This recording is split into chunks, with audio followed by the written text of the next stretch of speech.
میں ایک بنگالی کے گھر میں نوکرانی کا کام کرتی تھی۔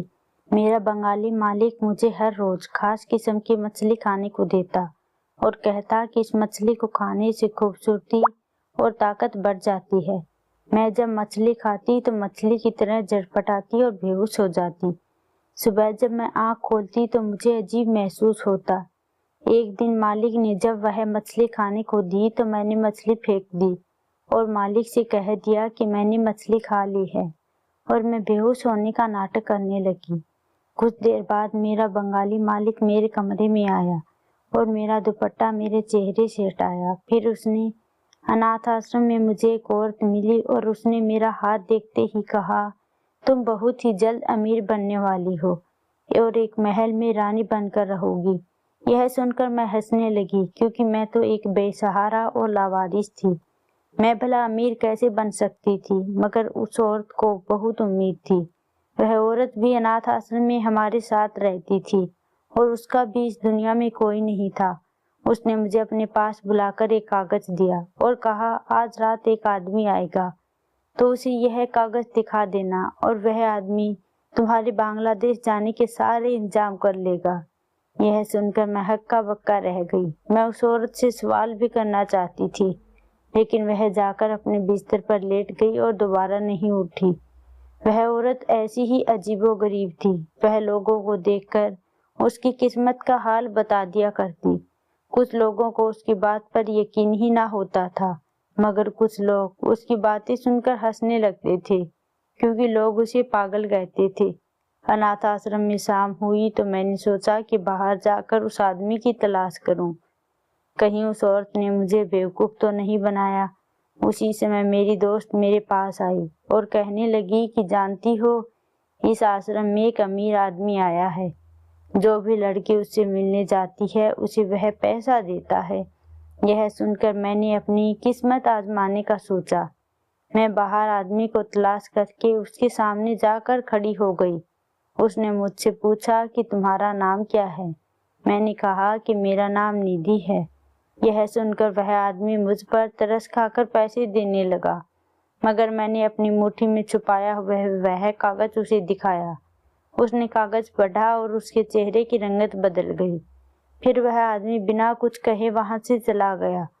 واپس آئی تو میری دوست مجھ سے پوچھنے لگی، ندھی، اس آدمی نے تمہیں کتنے پیسے دیے؟ میں نے اپنا خالی ہاتھ دکھایا تو وہ بھی ترس کھانے لگی۔ میں چپ چاپ بیٹھ گئی اور رونے لگی۔ اس عورت نے مجھ سے جھوٹ بولا تھا کہ تم بہت امیر بننے والی ہو۔ میں کبھی امیر نہیں بنوں گی کیونکہ میں ایک اناتھ لڑکی ہوں۔ وہ عورت تو پاگل تھی، پر میں کیسے اس پاگل کی باتوں میں آ گئی؟ وہ امیر آدمی وہاں سے چلا گیا اور مجھے پیسے بھی نہیں دیے۔ مجھے 2 ہفتے تک اس بات کا دکھ ہوتا رہا اور پھر میں اس بات کو بھول گئی۔ لیکن اناتھ آشرم کی مالکن نے مجھے بتایا کہ تمہیں ایک امیر آدمی نے بیٹی بنا لیا ہے، تم تیار ہو جاؤ، اس کا ڈرائیور تمہیں لینے کے لیے آنے والا ہے۔ میں سن کر حیران تھی، وہ آدمی کون تھا اور اس نے مجھے اپنی بیٹی کیوں بنایا؟ ایسے ہزاروں سوال تھے جو میں پوچھنا چاہتی تھی، مگر اس کا ڈرائیور اتنی جلدی میں تھا کہ پوچھ نہیں پائی، اور جلدی میں نے اس عورت کو دھنیہ واد بھی نہیں دیا۔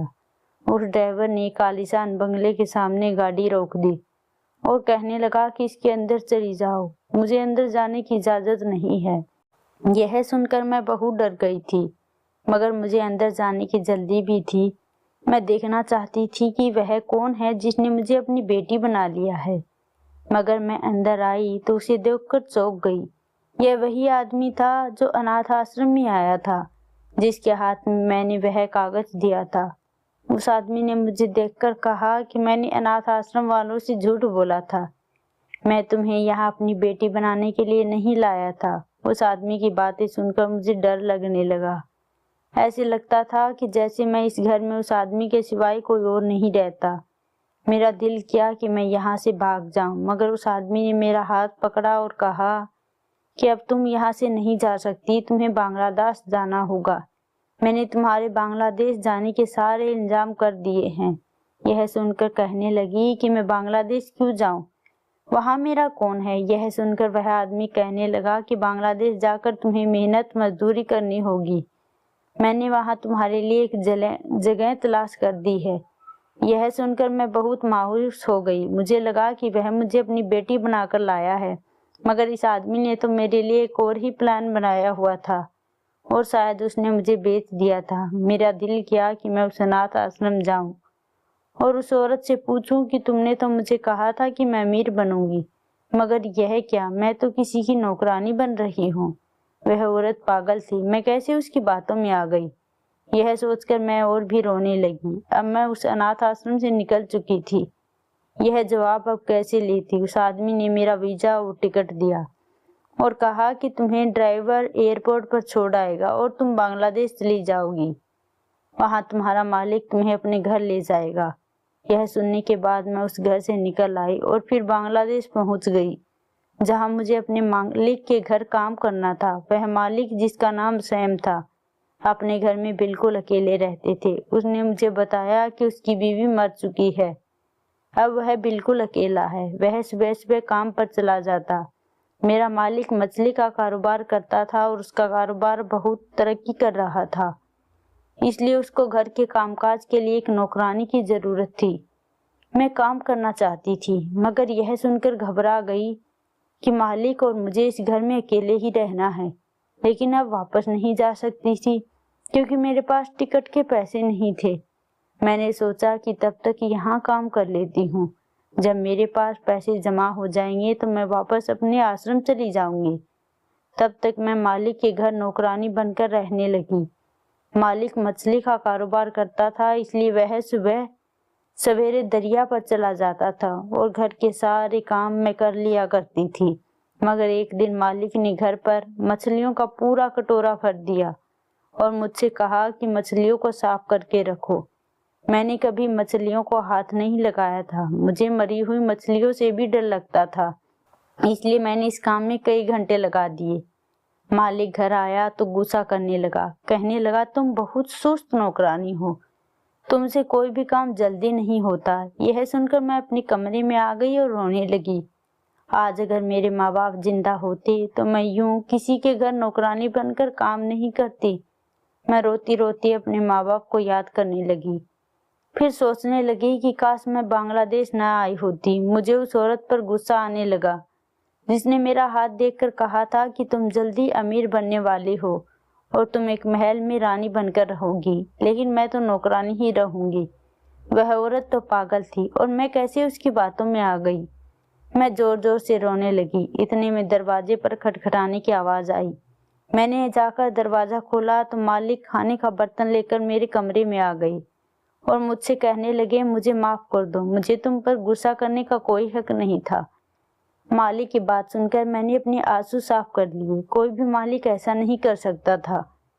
مالک نوکرانی سے اکثر برا سلوک کرتے ہیں، مگر یہ مالک دل کا اچھا تھا، تبھی تو وہ مجھ سے معافی مانگ رہا تھا۔ مالک نے مجھے بتایا دراصل میری شادی بہت ہی خوبصورت لڑکی سے ہوئی تھی جس سے میں بہت پیار کرتا تھا۔